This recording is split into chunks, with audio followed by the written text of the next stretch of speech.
Hey everybody, welcome back for another recall. This is Stutz Packing Company recalls walnut products because of health risk of listeria.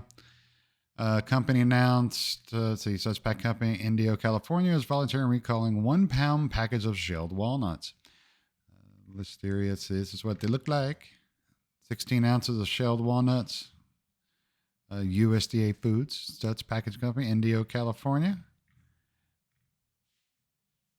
This is pretty simple recall. If you know the bag, you know the product, you know where you bought it. I will leave the link in the description for you. So that way, if you need access to it, you've got it.